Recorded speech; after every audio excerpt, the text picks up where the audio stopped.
Pernah tak terfikir macam mana sebuah bangunan yang usianya dah 500 tahun boleh jadi lebih kuat daripada bangunan pencakar langit moden kita?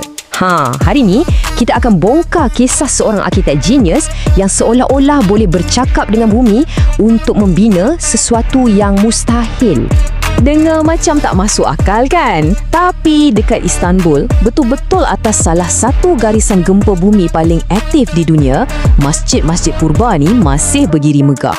Macam dia tak peduli langsung dengan gegaran bumi tu. Inilah paradoks yang pelik tu. Cuba bayangkan, dekat garisan sesar Anatolia Utara yang ganas, di mana bumi sentiasa bergegar, bangunan moden yang kita banggakan, yang dibuat dari konkrit, keluli, kaca, boleh hancur berkecai bila gegaran kuat melanda.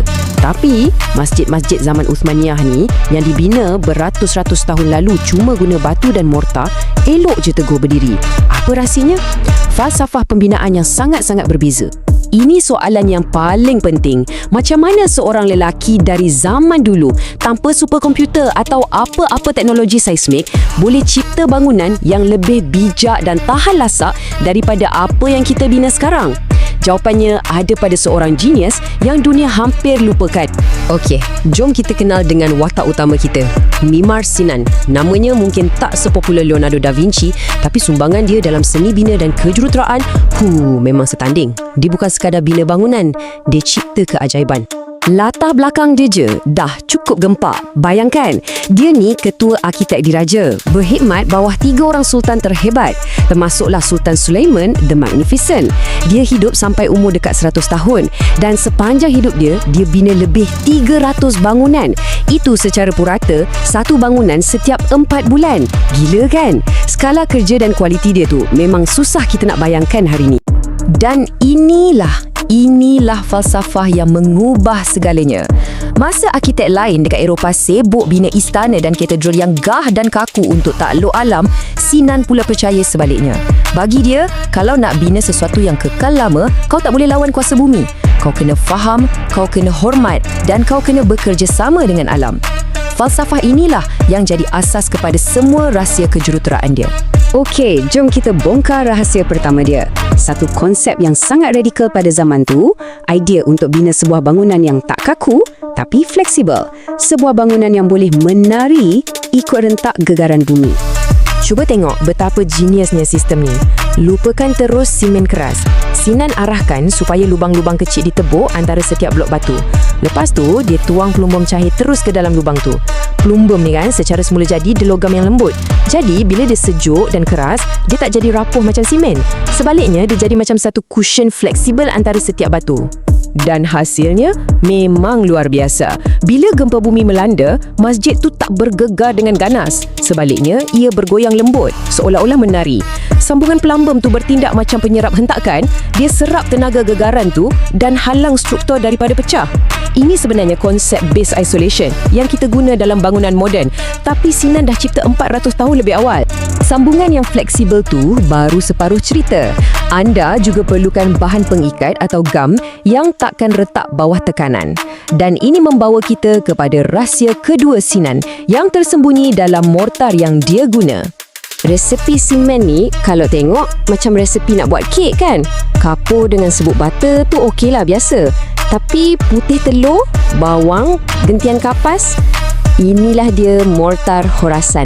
Satu adunan organik purba yang Sinan sempurnakan. Setiap bahan yang nampak pelik ni ada fungsi dia yang tersendiri, mencipta satu bahan pengikat yang hampir hidup. Dan dekat sinilah magicnya berlaku. Konkrit moden ni memanglah kuat, tapi dia rapuh. Sekali dia retak, dia akan terus pecah. Tapi mortar Khorasan ni pula, dia anjal, macam getah. Dia boleh meregang sikit. Kalau ada retak-retak kecil sebab gegaran, retak tu tak akan merebak. Malah, kajian moden dapati yang mortar ni ada keupayaan untuk pulih sendiri tau. Ia benarkan bangunan tu untuk cedera sikit, tapi takkan mati. Jadi kita ada sambungan fleksibel dan molta yang boleh pulih sendiri.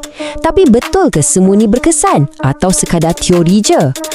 Untuk jawab soalan tu, kita kena tengok apa kata sains moden. Pakar-pakar dari seluruh dunia datang ke Istanbul dan apa yang diorang jumpa tu memang sangat-sangat mengejutkan.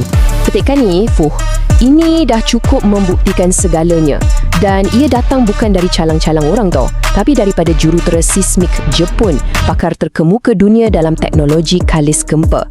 Lepas diorang buat macam-macam simulasi dan ujian dekat Masjid Sulaimaniyah, inilah kesimpulan diorang.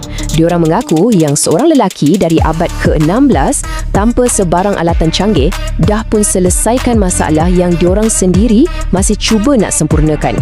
Memang satu pengesahan mutlak tentang kehebatan Sinan. Kebijaksanaan Sinan ni bukan setakat pada bahan dan teknik je, tapi juga pada kesabaran dia. Masa dia bina karya agung dia, Masjid Selimiye, dia bina tapak asas dia. Lepas tu dihentikan semua kerja. Selama 8 tahun, tapak tu terbiar macam tu je. Sultan pun dah mula risau, tanya bila masjid ni nak siap. Sinan dengan tenang je jawab, saya tengah tunggu tanah ni mendap dan matang supaya ia boleh tampung masjid ni untuk 1000 tahun akan datang. Dia tak fikir untuk setahun dua, dia fikir untuk berabad-abad lamanya. Semua ini menunjukkan yang kejuruteraan Sinan ni bukanlah sekadar hila teknikal semata-mata. Ia datang dari satu falsafah yang jauh lebih mendalam tentang tujuan dan makna pembinaan itu sendiri, yang akhirnya membentuk warisan dia. Dan inilah mungkin rahasia dia yang paling besar, motivasi. Sinan tak bina bangunan untuk dapat pujian, untuk siapkan projek cepat-cepat atau untuk keuntungan. Tujuan dia jauh lebih tinggi. Dia bina ruang yang selamat untuk orang beribadah, struktur yang akan jadi saksi zaman dan sebagai bukti keimanan dia. Setiap batu yang diletak tu adalah satu amanah untuk masa depan. Jadi inilah rumusan formula kehebatan dia.